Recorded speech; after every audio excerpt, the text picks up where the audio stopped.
Hey, what's going on, everybody?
There she is.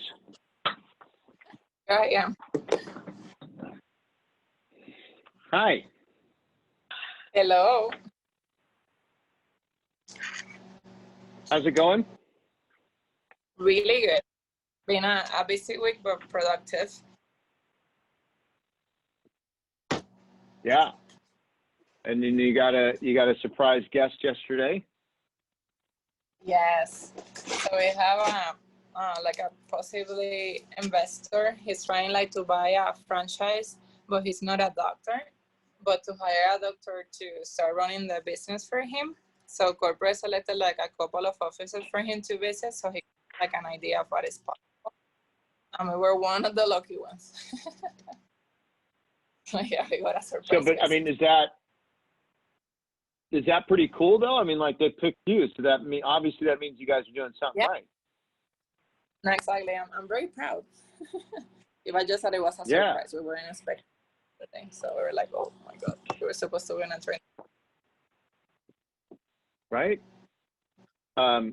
So what we can do today is, it looks like there's a couple people that are popping in. I see a Danny's iPhone. I see Claris popping up, and then Galaxy Note 8, and then you're here.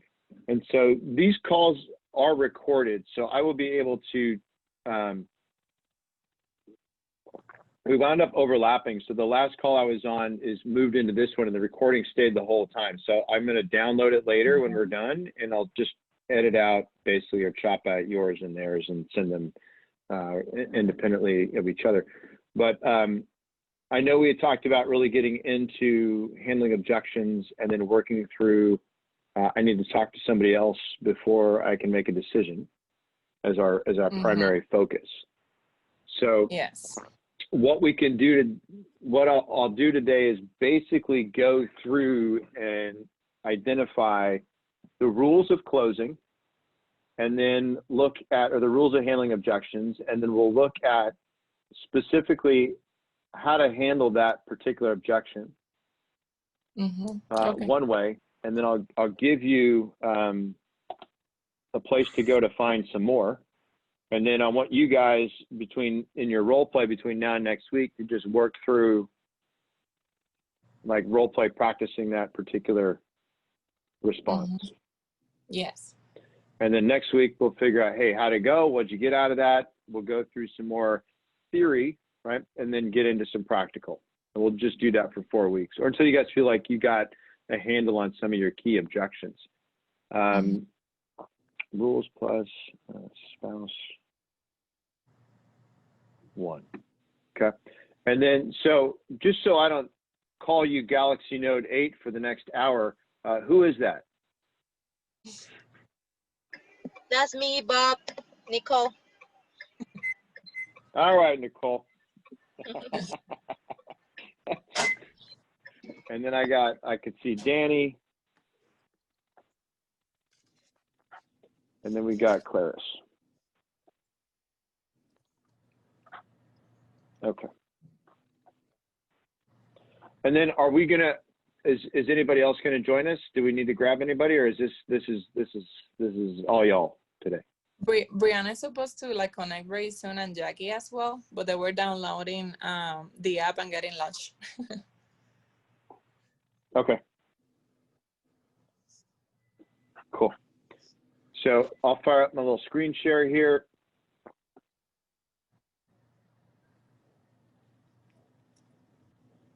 There we go. So the way I'm going to try and work this out is that we'll, like this week, as I had mentioned, we're just going to go through the rules. Next week, we can look at the #1 rule of selling, which is always, always, always agree. And then the steps, like, is there a process that we can follow, that we can rely on and default to with everything that we do in terms of handling objections? Different handlings for each objection in each step of the sales process. And we'll go deep on that. That'll be all of week 3. Week 4, we'll talk about the difference between a complaint and an objection, and then the reason why people object.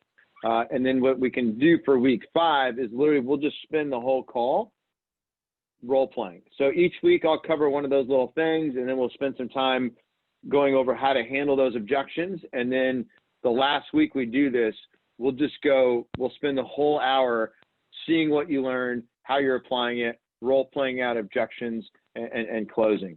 Okay, does that work? Does that sound like fun? Yes. Yes. All right, cool. We'll have a good time. So the first rule is not giving any objection too much power. So Nicole, what is that when you see that, never give any objection too much power? Like, what does that mean for you?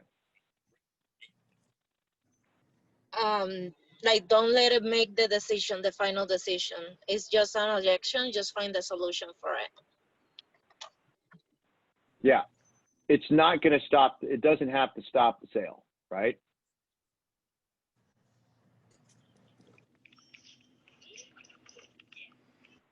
And then what about Danny? What's your thoughts on that? Never give any objection too much power.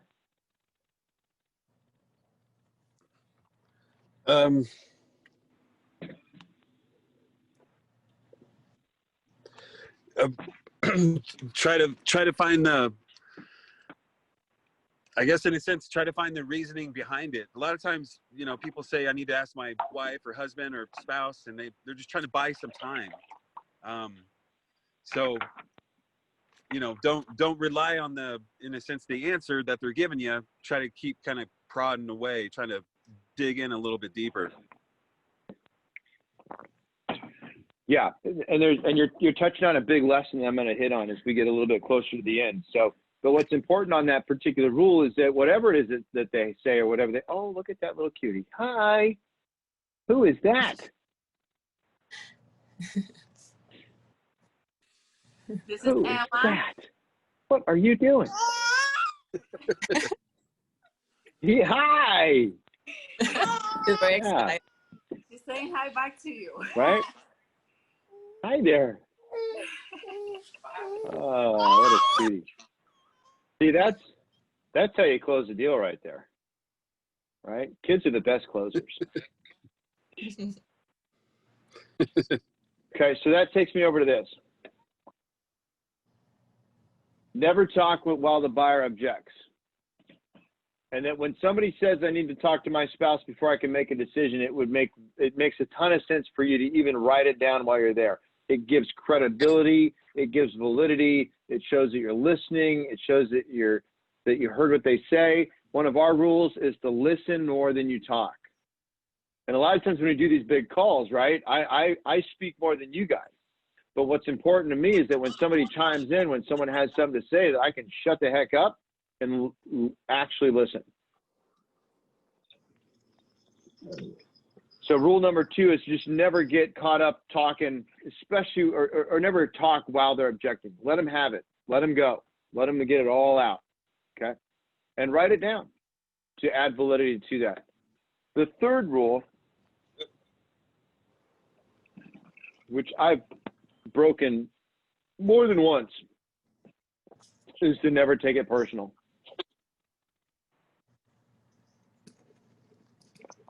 So I'm curious, like Yadi, have you ever taken an objection to, like, taking it to heart, taking it personally? Yes, I remember like a specific case. I was a newbie, like I was like in a year into practice, and then this family, we had like a great connection. They were super excited about the care until they saw the price for all the correction, and then they said, like, you know what, like we need like a second opinion. We need to really go to our primary doctor to find out like something. And I was like devastated. And then I remember that I talked to Dr. Jason about it, like the owner of our company. And he said, like, I mean, it's good that you're connecting with patients, but you don't want to attach like too personally, because sometimes you're gonna those that they really don't want to do like a commitment to care. But it's just making sure that you gave them like all the possible options, that you handle all the objections they had or the questions, and then you just let them take that decision. Yeah.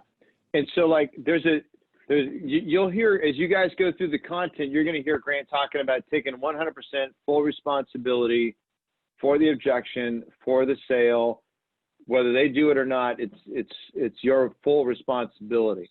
Okay. At the same time, if they tell you that your price is too high and that they can't see value in you and your service, that does not mean that you're not worthy, that you're not the value, that you don't deserve that kind of price point. Has nothing to do with you.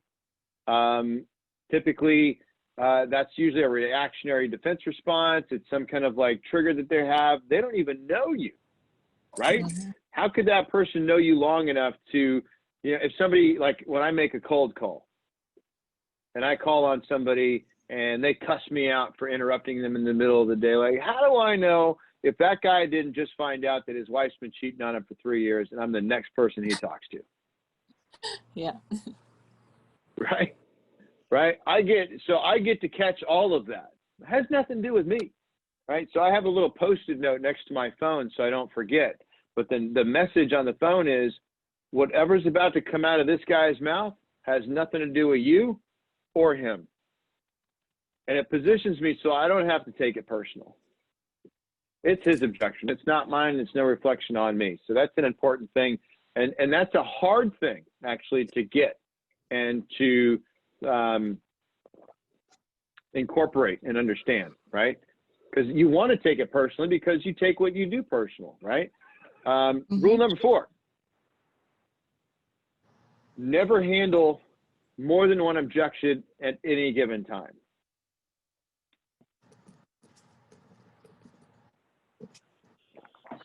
So like Danny was using the spouse objection earlier, right? So they could give you that, hey, I need to talk to my wife, but the payments that you're talking about are way more than I wanted to spend. This is out of my budget. And they start like basically puking on you 7 or 8 different reasons why they can't do something right now. And so what you want to try and, when you're going to go, you don't want to try and handle all those at once. You're going to drown. You're just going to get covered up. So what we want us to do is literally start isolating objections, trying to find like the real one.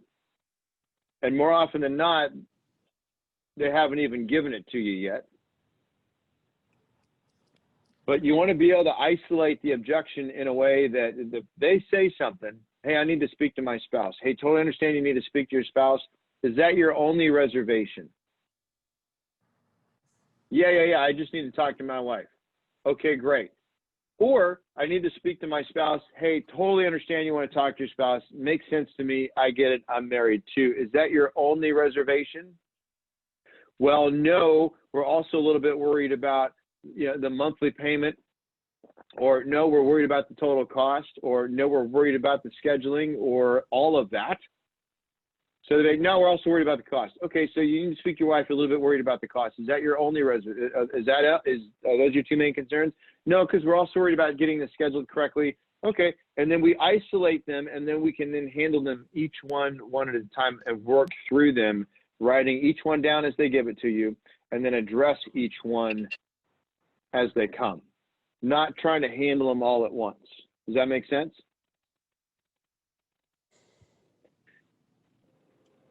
And until you isolate it and tie it down, they'll keep spitting them out. Right? I call it it's the yabbit disease. Yeah, but, and they keep butting you, right? So you want to isolate it. Is that your only reservation? It's a great question. Is that your only concern, right? And we'll get into the agreement part of that thing in a little bit, but you just want to make sure that you've set it aside so that you can handle that and not get caught up in this whirlwind of gobbledygook that's spitting out at you, okay?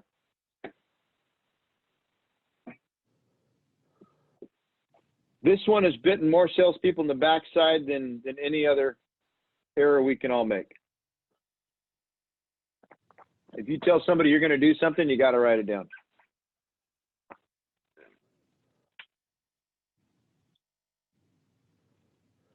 Have them commit to it. Have you commit to it. We don't want to make a verbal solution. So I'm not saying, I don't want to name any names or anything, but like, David, myself, once told the guy he'd make sure he had boot camp tickets when he signed up for Cardone University, and I forgot to put it in the contract, and I forgot to even set it.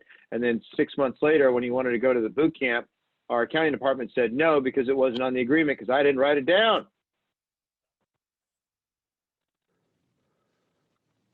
And 6 months later, I didn't remember any of it. I can barely remember 6 hours ago, for Christ's sake. So the lesson that I had to learn, again, is always never make just a verbal promise to somebody. If you're going to make a commitment to do something for them that's outside of the normal construct of the agreement, of the arrangement, of the contract, of the service, then you got to put it in writing. And you want an initial on it, they want an initial on it. So it'd be like, all right, sweet. So we're going to do the Cardone University. We're going to go on a 3-year program. I'm going to throw in 2 boot camp tickets for you because you're doing it now versus waiting. Sign here that you've initialed to authorize the tickets. I'm going to sign here too. And we have that. It's written. It's in stone. It eliminates all kinds of, hey, you said, it makes it all go away. Makes it almost impossible to do. Okay. The other thing I call this when, and again, I did it to myself, but I call this when you don't write it down, but you make a promise. It's called how to look like a slimy salesman in 3 seconds.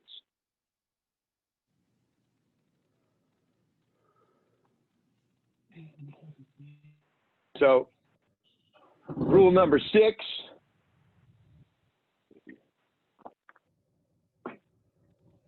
just because someone's got an objection doesn't mean we give up. Just because we're having a challenge overcoming what the objection is doesn't mean we give up. This is why we have so much follow-up training in our program. But the one lesson you want to think about closing a deal is there's no failure until we quit. The deal's not done until we give up.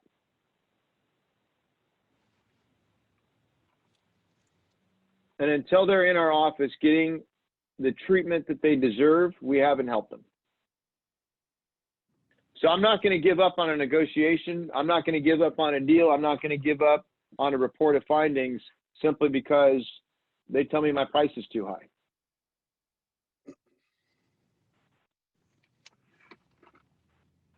I'm going to stay in this thing until they buy or die, or I get a restraining order.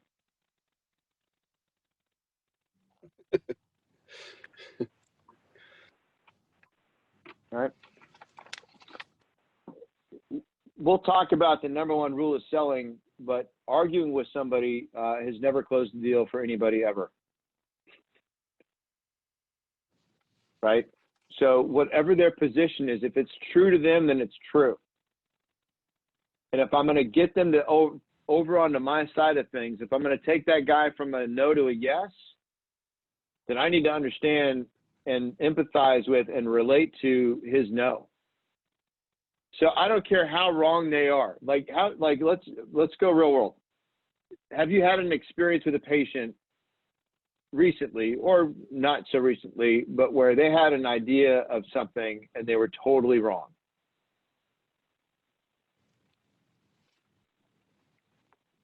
What would that example be? Like, what was the story? Tell me the story.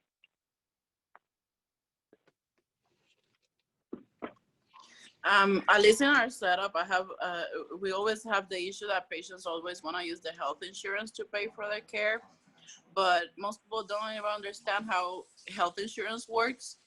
So they always think that they're gonna have all these benefits, and that it's gonna cover the whole care, and then they realize that it's not, right? So you gotta educate them with love, educate them with love, but let them know that insurance is more for emergency care, not so much for your well-being. So I think that's one that we get every day. Pretty much every day we get that objection. So we've gotten, good, I guess, explaining it and dealing with it, just because we get it so much. But I think that would be one of our most common ones. And if I was redoing the medical profession, I'd make sure that chiropractic care was part of an insurance premium. It's absolutely disgusting that it's not. It drives me insane that I got to stroke a check. I mean, I don't mind paying for it. It's worth it to me. But I spend more money on my chiropractor than I do on primary care. I can't even write it off. I mean, you want to talk about some bullshit, right? Like, I should at least get a write-off. So, anywho, so when that happens, I have two choices. I can either go into full agreement with them and understand their position and relate to them and identify, and as you were saying, explain it with love, and then move them into, okay, and here's how that actually works, versus having this headbutt argument with them where now it becomes they have to be right and I have to be wrong. Because the customer will always match that energy. People will do the craziest of things to be right. So if I just make them right, takes all the fight out of it. That was the secret sauce in my marriage until my wife figured out what I was doing.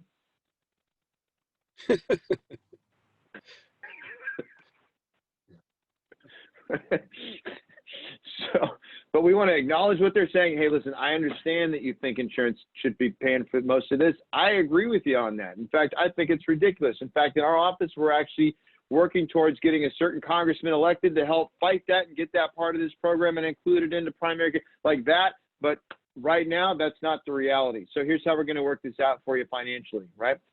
And some great things that we can say is number one is to listen with them, acknowledge what their position, align with their position. A great way to make sure they know is to just repeat back to them what they just said. So hey, if I'm understanding this, John, it seems like it's really important for you to talk to your wife before you make this final decision. Is that correct? Yeah, it is. Okay. So if I'm hearing you correctly, right? So we can literally, it's just repeating back what they said, and we're going to do it as close to verbatim as possible. So then they're going to be like, yeah, I totally need to talk to my wife before I can do this. Okay, awesome. I totally get that, and I appreciate how you feel. I'm married. I always talk to my wife before I make a decision. And then we'll move into what to say next in a minute. But like, if you acknowledge it, repeat it back to them. That way they know that you heard them, because we talked about listening earlier, right? So, but coming at it from a place of agreement or disagreement is just going to stop the whole thing and literally e-brake on the whole deal. And I mentioned this sort of earlier, but we don't want to confuse the person with the objection. Just like, I'm not going to take it personal. Your objection has nothing to do with me. That's you. I'm not going to associate your objection with you. I'm not going to resort or downshift into being like, well, this person's cheap. This guy is an idiot. He doesn't know what he's talking about. I'm not going to go there with them. I'm just going to recognize that whatever he's saying. Okay, do you have people that say some stupid ass stuff?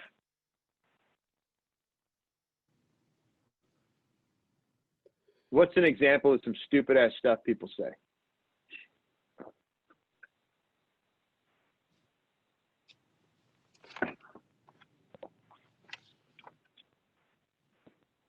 It's your opportunity. Let it out.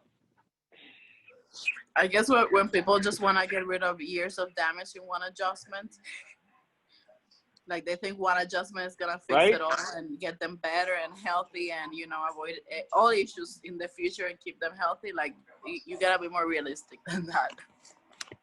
I love another one that they said that that they don't want to go to the chiropractor because once they go, they need to keep like going for the rest of their lives, and they don't want to do that. Oh, like, yeah, like I have to keep coming back over and over and over and over again.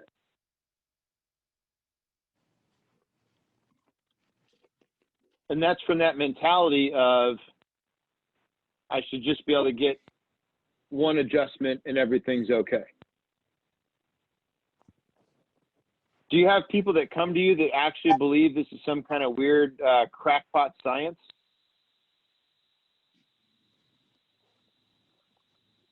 I have a hater that he Like, what continues sense does like that posting make? in our social media. Like he's always like saying that chiropractic is out of science. There's no research behind it. Like always in our social media, Instagram, Google, everywhere. And I love haters because it means that we're doing something right. Yeah, absolutely. I heard this gal, she was on, I'm a big fan of the Joe Rogan podcast. This would have been probably 2017. I'm looking up I wrote an article about it. I was so pissed off. But she did this whole thing on like claiming that chiropractic is, her exact words was chiropractic is bullshit. And that was it. There was no, like, she spent 3 hours with Joe Rogan making sense of that one argument. And it grinded my gears to the highest level. And it just seems irrational to me. So, but at the same time, she has an opinion. I got to switch headsets here. She's got an opinion, and that's her belief system. And so if I want to be whole as a person,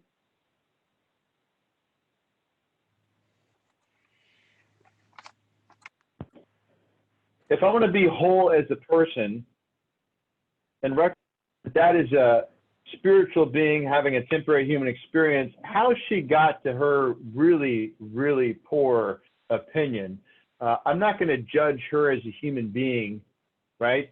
I'm not going to make assessments of her worth, her character, or like a hater. I'm not going to write off a hater because they're a hater. Like something really awful must have happened to them to get to a place to where they have to like function that way. So can I bring some compassion to the objection and not confuse them, the spiritual being having a temporary human experience, with whatever BS thing they're dropping on me right now? Does that make sense?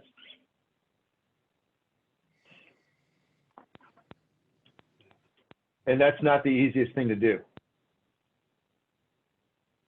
Like that's going to require some, I still screwed it up, you know, it's going to require some like really hard introspection, being able to completely separate yourself from the objection and also recognize that the person giving it, that probably isn't from them. I'll give you like an advanced preview on that.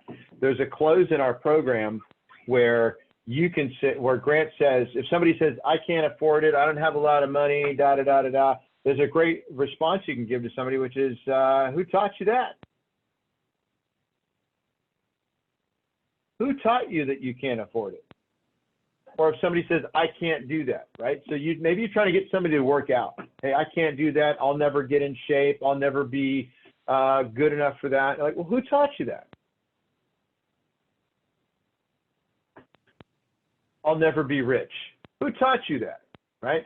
So like, it's a great question to ask, but it's also really cool because it sort of helps separate you from it helps separate the person from the objection. Does that make sense? You picking up what I'm putting down there? Yeah, does that make sense? Yeah. Yeah, okay, cool. So good. So then the next one. Never believe that the objection will keep the buyer from buying.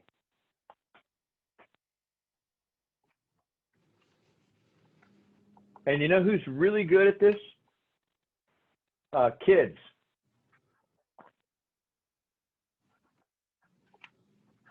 When your kid wants something, it doesn't matter how many times you tell them no. They're going to keep pushing, and they certainly don't believe that your objection is ever going to keep them from getting what they want. Right? Have you guys seen that movie, A Christmas Story? Yeah. Right? I want an official Red Ryder carbine action 200 shot range mile air rifle. And we can learn a lot from kids about handling objections, about staying in the close, about being willing to persist. And if I go back to that other rule about not confusing the person with the objection and the who taught you that close, the reason we don't persist as much as adults is because our parents trained it out of us when we were kids.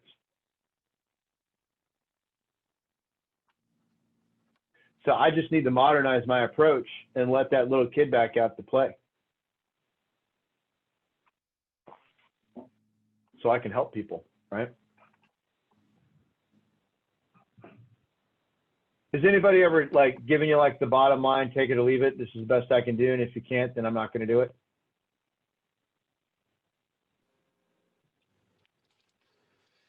And so we want to try and avoid that at all costs. We want to make sure that we position the buyer in a way that they're not locked into one thing and that's it. So when I'm presenting a proposal, I'm going to give 2, 3, maybe 5 choices. We're working a deal with a very large trucking company in the South, and they have 11 different garages, and they fix, repair, they sell brand new semi trucks, and they sell used semi trucks, and they also have parts, right? So we literally, when we're putting a deal together for this group to get all on Cardone University, we've presented them, I think, 24 different choices, 24 different ways to say yes. And what that does for us in the negotiations is it eliminates their ability for them to lock in on one deal and just stay there. And now, because I've given them so many different choices, I can move them through an inventory of options. So we broke those choices down by month, pricing, term, plus service. So they had all these different, the pricing got better the longer they go, right? And then different tiers of what they're going to get. So one's just Cardone U, one's Cardone U plus 2 coach calls, one's Cardone U plus 4, one's Cardone U coach call plus personal visits, quarterly versus monthly. Like we just like gave them all these different choices so that now they're in here and they can't like lock in on one thing. And so when you guys start thinking about presenting findings and giving people choices for the long-term care, is can we have like multiple different options for them to work through? And the best example of this to help somebody get out of a no-win or not get into a no-win situation is going to the movies. When you go in, you get your ticket, you go to the concession stand, and you've got like package A, package B, package C, package D, couples package, right? You get 1 big old popcorn and 2 small sodas, right? You get all these different things, right? And whatever it is, we always go for the cheap one, which is still overpriced. And then the guy behind the counter says, hey, did you know that for an extra 35 cents or whatever, you know, we can throw in a large soda instead of a small? Oh, how big is that? It's a 55-gallon drum of Coke. And if you can drink it all in the movie theater, right, we'll refill it for free. I dare you to drink it all, right? And so like, but they give us all these different choices and we pick up and we hook up on one of them. I know I do. So we want to give the buyer choices so that we position them to where they're not in this, it's this or nothing. And then, I mean, I still do this, but like you got like no negativity allowed. That's important to handling objections. Like somebody gives you something and if you decide, hey, I can't help this thing, there's no way, it's out of my control, I can't close that deal. Like if you start going negative, you get down. I learned this really great lesson about frustration and starting to crap out. When it's happening, it actually means that your true potential, what you're actually capable of, your higher self, which is up here, is literally being like, dude, come on up, man. Rise up. You can do better. I know it, right? You're getting frustrated, right? And when you get there, it's actually your potential trying to get your attention to let you know you're capable of so much more.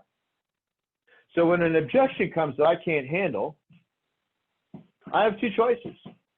I can give up, I can quit, I can throw in the towel, get it down, decide, you know, when I was in the car business, like if I went 3 days without selling a car, I'd be like, okay, I'm never going to sell another car again ever. I suck. I quit. You just give up. Versus the next one, that's a deal. Once I got in the habit of that, saying the next one is a deal, even if I didn't believe it, I kept repeating it until like I got to a place where I believed it. Did I tell you guys the story about how like I spent like 12 hours at the dealership and I didn't sell anything, and then when I got home, my neighbor had bought a car from my dealership, but not from me? Did I tell you that? No, Yeah, but it sounds so funny. that's the no, it wasn't. It was awful. Like I had like the worst day, and it was busy. I probably talked to like 12 people, and I think I went on like 10 test drives, and I got really, really close like 3 or 4 times, didn't sell anything. And because it was so busy, I didn't even have lunch, right? So I come home and my blood sugar's low and I'm pissed off. I didn't sell anything. And I look over there and there it is. Brand new Acura, bought from my dealership by my neighbor and not from me.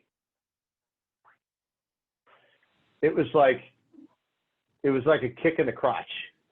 I was just so oh man, I was so mad. And so like the idea about the next day, once I owned it and I took full responsibility of it and said, dude, that's never happening again. But I had my moment. But the deal is to like, when that happens, when the objection pops up, you have a choice. So I can either let this bring me down, or I can flip it and use that energy as forward momentum to keep pushing, to keep going on to the next thing, and to let what I know I'm capable of continue to cheer me on and pull me up. Definitely not ignoring the objection. Like that'll never work. Ever. That would be like having a lymph node start swelling on you and you're like, I'll just wait for it to go away. I'll just pretend it's not here. Does anybody have a family member that passed away of cancer and they knew they had it and they ignored it and didn't tell anybody?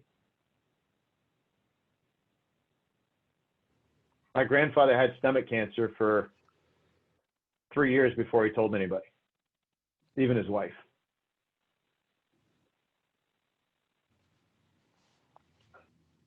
He was literally, when he was on his deathbed, we're like, why didn't you tell us? I was just hoping it'd go away.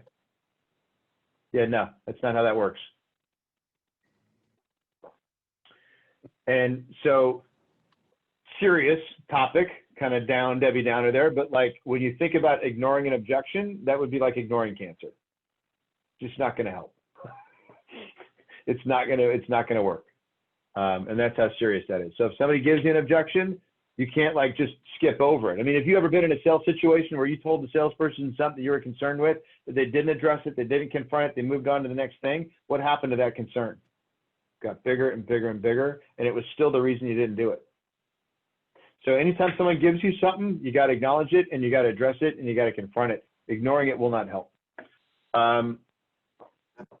Communication is the entry point to all of this. So you never want to quit communicating with somebody, even if they don't finish the deal, even if they leave. That's why follow-up is so important. And that's why prospecting is so important. That's why staying active on social media is so important. Those are all communication factors.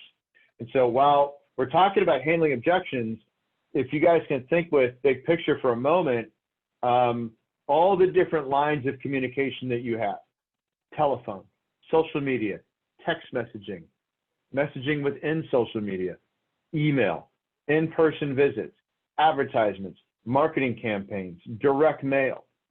These are all lines of communication, just like a fishing line that's going out. And the communication with somebody is your entry point. And how you get into communication with somebody may be different, but you need to stay in communication. And in order to have communication, that means I need to send data to you, you have to receive it, and then you have to duplicate it back. I need to know you got it. So if I'm in a close, so that's big picture ideals. So if I'm in a close, right, and if I'm negotiating with Yadi about treatment, I need to continue the communication. I need to continue talking, which I'm going to give her a piece of information. She's going to give me one back, and I need to receive it and duplicate it back. That's what I was talking about earlier about repeating back what you hear, so that she knows that I'm actually hearing her, and that keeps the communication open and moving forward. And then anytime that we start to feel like the rapport is going away, or what happened? Somebody just bounced out. Okay. So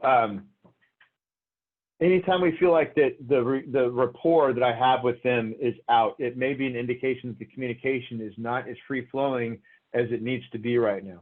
Anytime I feel like I'm becoming less real to them, then that could be an indication that my communication is out.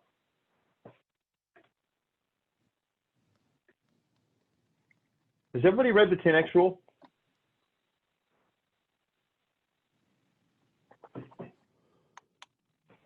Yes. Yeah? Okay. So Grant's got a section in there called blame is the energy that makes slaves. And so the challenge is to make sure that we never blame the customer for any of it. If they don't do something with us, it's on us. If I'm working with somebody on Cardone University and they don't sign up for Cardone U, that's my fault, not theirs. And I'll never blame them. I blew it. It's mine. I'll take full responsibility for it. Took me several years to finally do that, but it's 100% on me. So if I'm working at your office and somebody comes in and we don't get them care and I worked with them, then I blew it and I let you guys down. So I'm going to take 100% full responsibility for it. That's not a loss, though. That's a lesson. And that's the important mindset to understand. Like, I don't do loss, I do lessons. I'm either going to win this deal or I'm going to learn from it. But I don't lose deals.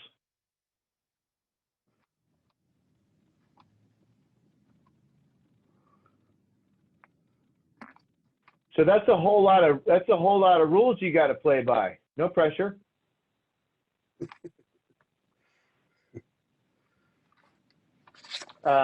Which one of these was the loudest for you?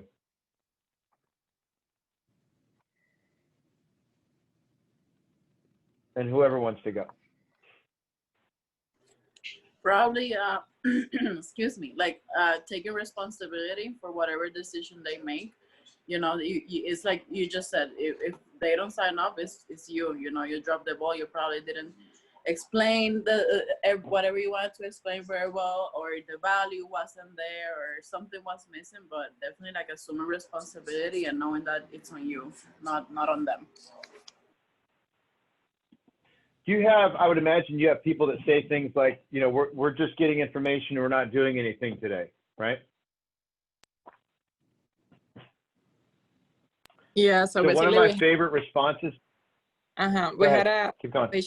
On Monday morning, and she was she appreciated like everything that we did for her, but she was like, no, I only wanted like to use my Groupon coupon. If I'm thinking about chiropractic care in the future, I'm definitely gonna come over here, but at this point I don't want to commit to anything.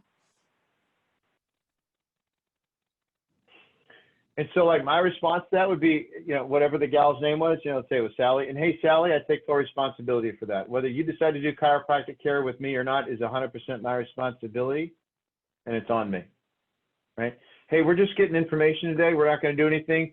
No problem, sir. I understand. And if you don't, that would be my fault, not yours. but you always have the right to change your mind. I like that little. Hey, if you don't do anything today, that would be my fault, not yours, but you always have the right to change your mind. Right? That got me on more test drives. Got me a few dates, too. I understand you came here with somebody else and don't want to dance with me. And that's my fault, not yours. But you always have the right to change your mind.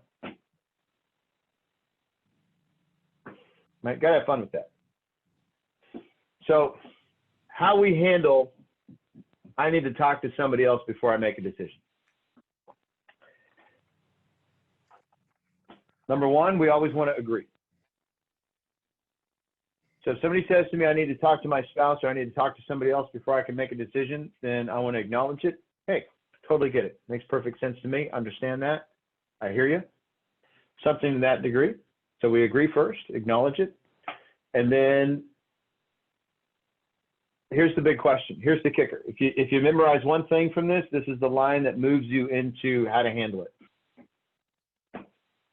So it'd be like, so if I'm working with Danny, okay, so you want to talk to your wife? So Danny, I want to talk to my wife. Hey, no problem, man. Totally get it. Understand it. Makes perfect sense to me. I got one at home too. I always converse with my wife before I make a decision. I'm curious though.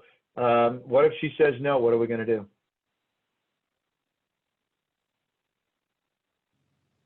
And I'll wait. Like always, get answers to your questions. And there's only two ways that we can go at this point. Hey, if she says no, I'm not going to do it. Or she won't. Right? So that's the filter. So it's either, what if she says no, what are we going to do? Or what if your husband says no, what are we going to do? What if your boss says no, what are we going to do? What if your primary care physician says no, what are we going to do? Anybody, okay?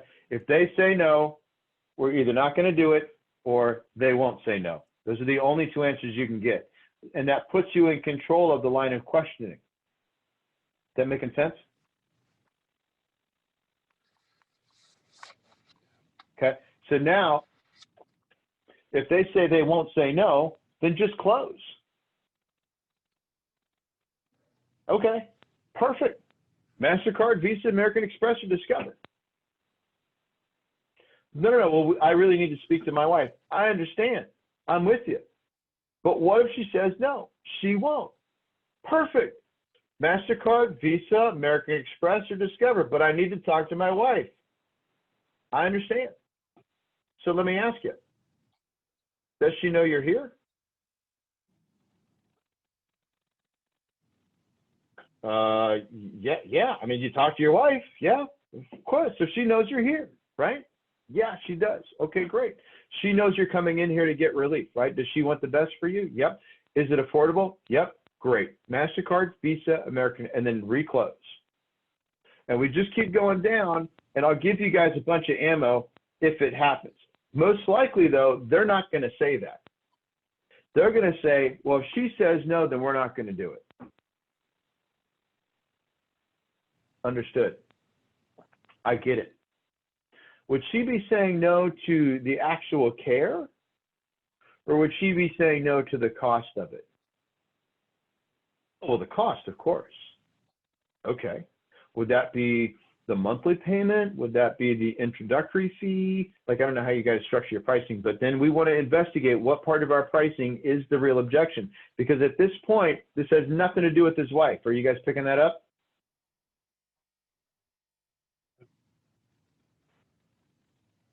If he talks to her about everything, then she knows he's here. And they've talked about this for a long time. And if it's his sciatic nerve, she knows he's in pain. So we need to get to the basic thing here is that I need to talk to somebody else before I can make a decision. 9 out of 10 times, it's a stall. There's something else going on here, and I got to uncover it. And I need to do that in a way that's non-confrontational.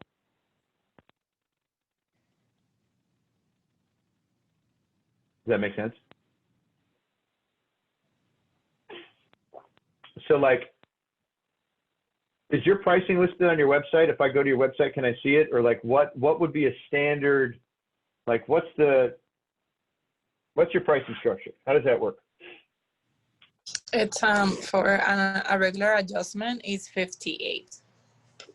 If they're doing more of a corrective care plan, it can vary depending on the recommendations, but it can be like around 4,000 for the entire year. Okay, and at $4,000, that's how many adjustments a month do I get? Again, it really depends on the presentation of the patient, but usually we'll cover around 72 corrected adjustments. It will include 12 massage therapy sessions of 16 minutes. It will include the home therapy kit with their supplements and the physiotherapy over here in the office and all the progressive discoveries that we call the re-exams, including the x-rays. Okay. And so is the $4,000 typically paid up front, or can I pay it over a monthly subscription, or how does that handle? So yeah, we divided on 3 options. They can do a prepay where they get 30% discount on the corrective portion of the care. They can do a monthly payment to Care Credit, which is like a credit card for health, and they get 18 months without any type of interest. And it's a 15% discount on the corrective portion of the care, or they can do a monthly payment with us directly for 13 months, and we divide the total sum into equal 13 monthly payments, also with a 15%. Okay. So when we get to that place of like, hey, she can't, what if she says no? If she says, no, I'm not going to do it, would she say no to the prepayment? Would she say no to the monthly financing through Care Credit? Would she say no to the monthly payment if you just did it with us on the 13 months? Which one would she say no to? Well, we're not going to prepay anything because we don't have $4,000, so we would probably be doing the financing, but I don't even know what the interest rate is on that. So suddenly I'm in a conversation with him about how he's going to pay for this, not let me go talk to my wife, so I can go to my wife and say, it's too much money, we have to go somewhere else.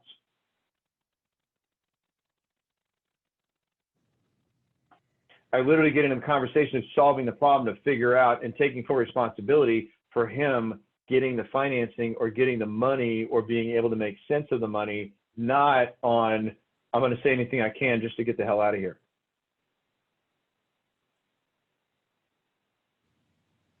So what's the line? What's the line that triggers this conversation?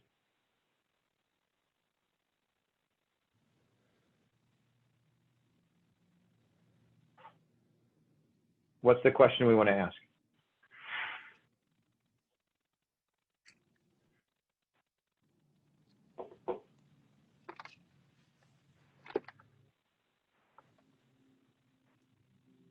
Do you guys remember?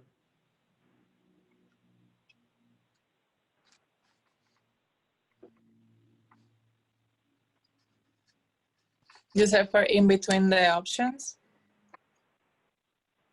So what's the opening thing? So we'll role play. So you tell me how much it's going to be. So let's say we do this 4,000 thing. So give me that. Yeah, so I'm the doctor. I'm the one doing the recommendations in the role play. Yeah, okay. So it's Jacqueline, that she's over here. So Jacqueline, as we discussed before, this care is gonna cover for you 72 corrective adjustments during a period of a year. It will include your 12 massage therapy sessions of 60 minutes with our massage therapy bar. It will include your evaluations, also the x-rays that we're gonna do after for care. And over here, we divided, this is the way that we do it. So this is the total value of your care. It doesn't mean that this is the price of your care. Our price, we really divided with different discounts depending on the option that works better for the patient. So our first option is the prepay. So the prepay is this $4,000 over here, is including a 30% discount in all of your correction. How that one looks for you. And then we just wait until the patient gives us like a yes or a no. So depending, let's say that he said no, so then we'll move to the other one. So we move towards Care Credit. So Care Credit is an option that is like a credit card for your health. It will give you 18 months without any type of interest. The monthly payment is gonna be extended to 18 months. So your monthly payment is gonna be this one over here. So how that one looks for you. And then we wait again. Let's say that is a no. So then we go to the monthly payment over here in-house. So then they say, okay, this is all great. Thank you for giving me all that information. I'm going to go home and talk to my wife about it, and we'll get back to you. Okay. How about David if she says no? Oh, like acknowledge first, like I completely understand. I take the decisions with my husband as well. I always like to include him in any type of financial decision. But what about if your wife says no? What are you gonna do? very good. Awesome. If she says, I mean, I'd have to, I wouldn't do it. Just have to do something else. Okay, so then would definitely agree that she really wants the best for you. So there are like really no objections of why I'm saying like that you need to talk to her, and I completely understand that you want to include her. But I'm pretty sure that she's like my husband, that he will say like absolutely whatever makes you feel better and function better. So we can probably go with they said that they decided like the prepayment option. So we were gonna put their credit card on file. Which day do you prefer to run the credit card, on the 1st or the 15th? Awesome for going in for that specific close like that. Like that's, and given the options, and then I'm automatically going into close. When I say another option or another angle in that, if she says no, then we're not going to do the deal, then you can literally start probing a little bit in terms of, because at that point, I've already turned down the prepay. So then at that point, I can then look at, well, would she say no to going through Care Credit, or would she say no to the third one, right? And then he'd identify that, and then now I know what direction I need to move them into. So if he said no to the Care Credit, then I start moving towards that monthly in-house option. What did you call it again? I didn't write it down. I'm so sorry. Yeah, so payments is a monthly payment. Is how we call it. Okay. So just set up on the monthly, and then, yeah.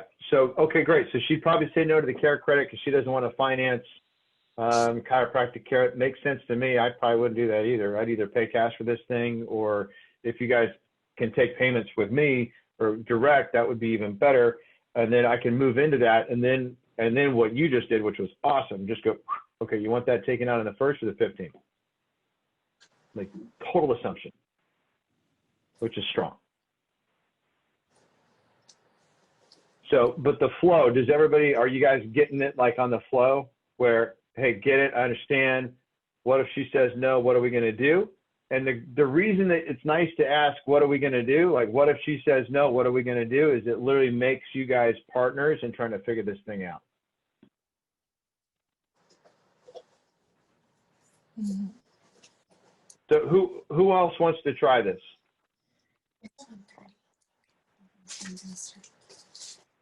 What was the question, sorry? Who's next? Oh. Who wants to try it?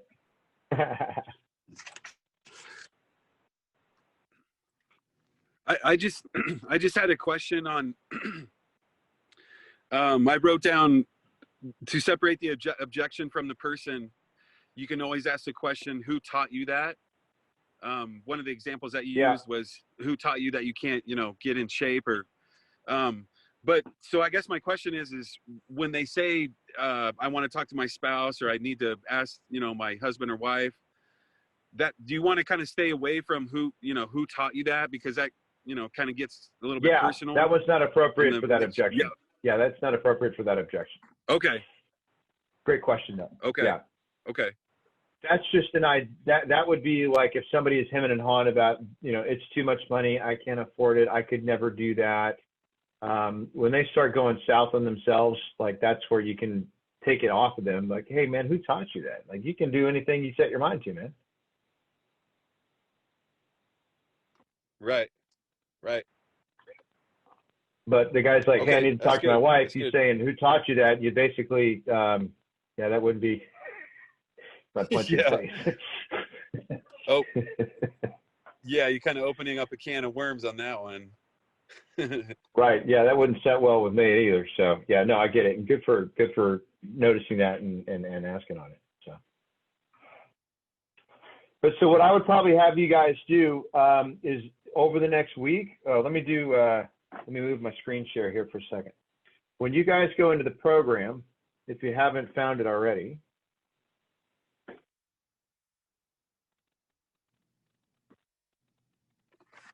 so did everybody get through all of the videos in the first column of handling objections? Okay, so next week there's going to be a few more, only 10 videos. But the other thing to have you guys do or experiment with is I'm going to go back to the main menu, and I'll send this in a video. But when the main menu loads up,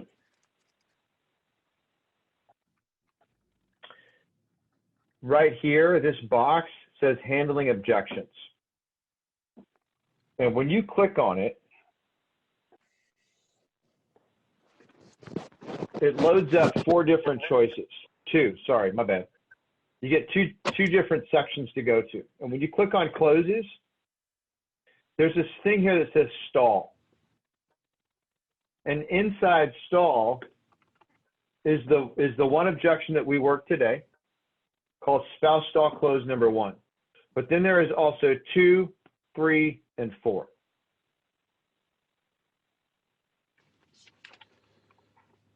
So spouse stall close number 1 opens you up to getting off the spouse objection and moving into the real problem. But if it turns out that he actually needs to talk to his wife, we need to have a little bit more ammunition to work him through that. So that's what the 2, 3, and 4 are that you guys can then train on and study.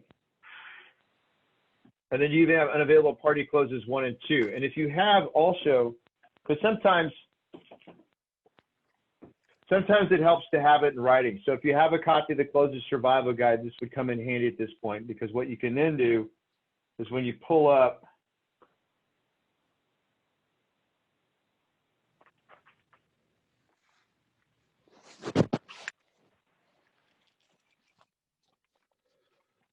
hold on, where'd it go? There we go. When you pull it up, it's on page 110. Spouse stall close number 1, but then you have spouse stall close number 2, 3, and 4. Then you can see it in writing and literally use it. There's a little space so you can rewrite it to where it's appropriate for you. So spouse stall close number 2 is going to be, hey, if your wife's anything like mine, she already knows you're here. It's that one that you ought to use either earlier, and we close on that. Third one, man, it's better to ask for forgiveness than permission. Sign here. You talked to her about everything already, so you probably already talked to her, so let's just wrap it up and get her done. Okay, so those are all there for you to study, practice, so you can push through the resistance and get to the close. So I would suggest drilling spouse stall close number 1 in your role play. Practice moving it into the real objection in terms of the payment or the money, if that's the issue. Maybe it could be something else. We just need to uncover what that is. And then also drill working through the rest of the spouse stall closes so you have something to do when you say, if they say, she won't say no. Oh, okay, great, then sign here. No, but I do need to talk to her. Okay, well, does she know you're here already? And then you move into that one. Does that make sense? Mm-hmm. Okay, cool. So, and then next week we'll come in, we'll go over a couple bit more on the theory piece of this stuff, and then we can go into, what other objections are you guys getting that we can work through next week? A very popular one lately is a COVID, like I lost my job or my husband lost my job, so I need to figure out things before. And the other one is like, I have the money, but I don't want to spend it because I don't know how the future is looking like. Okay, so no money due to COVID, but actually have the money. I have the money, but don't want to spend it because there's so much uncertainty in the market.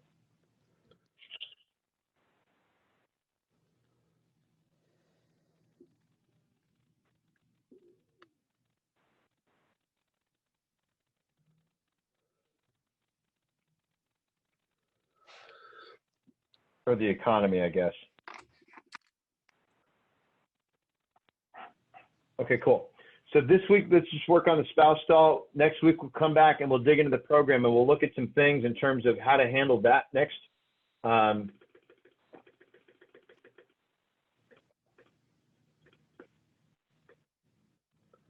Yep, okay. That close or that objection that you're giving me would be perfect for us to really work on and dial in the different steps or processes to handling an objection. So that'll be, I'm glad you brought that one up. Fit perfect. So when we're done here, I'll try and before my day's up, I'll make sure you get a recording of this conversation that we just had. And then I'll do a short little video on how to access some of that extra closing stuff for you. And then we'll get you guys next week. Perfect. Thank you. Have a good day. Thank you. Okay. Yeah, thank you. I'm so glad we figured out, got this time dialed in. Yes. Thank you so much. Yeah. Okay. Bye. Bye. You guys are amazing. Thank you so much. See you next week. Bye. Thank you. Bye.